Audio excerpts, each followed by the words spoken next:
We hope you enjoy this video. Please head over to revolutionaryhealth.com to subscribe for more videos. We put out videos each week. Hello families, Heidi McGuirk, co-creator of Revolutionary Health, a place for families to heal that are dealing with the disease of addiction.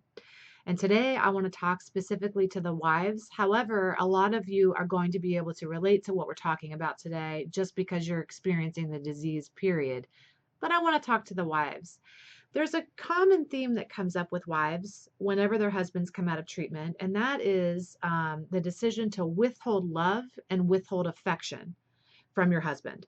So let's say he goes through the treatment program, he comes home, you're both really excited to be together, but you notice that you're holding back. You're not loving, you're withholding even intimacy all the way around.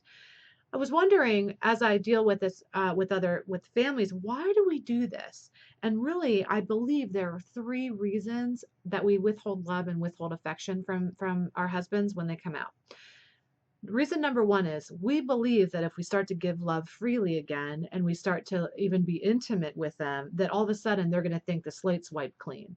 And there's a deep need in us for them to understand just how bad we're hurting. So we believe mistakenly that if we withhold love, that that'll tell them how bad we're hurting, instead of just being open and honest with a dialogue about how we're truly feeling.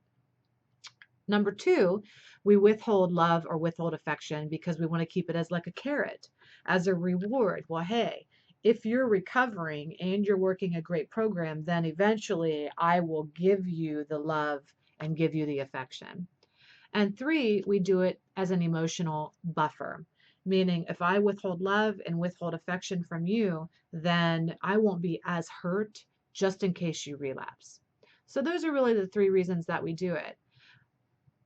The misunderstanding is that any of these things are actually going to get you the desired result that you're looking for. They're all an attempt to manipulate or control the disease, which we actually have no control over anyway. So now we're being unloving and withholding our joy, which brings us joy, because we want to try to control the disease that we have no control over. So, for example, when you want to remind somebody how bad you're hurting and you think that's going to control them from relapsing, it's really not, because the only thing that helps people not relapse is work in a strong recovery program. The other reason that we want to hold it as a carrot or a reward is because we believe, again, that'll keep them motivated to recover. And people don't recover because of that. People recover because they're working a really strong recovery program, right? And the last reason is because we want to keep an emotional buffer, and because we want to get hurt less. Well, does it hurt less when somebody disappoints you or you feel disappointed? Does it hurt less when somebody relapses because you had a little more distance? Not really. It hurts because it hurts, right?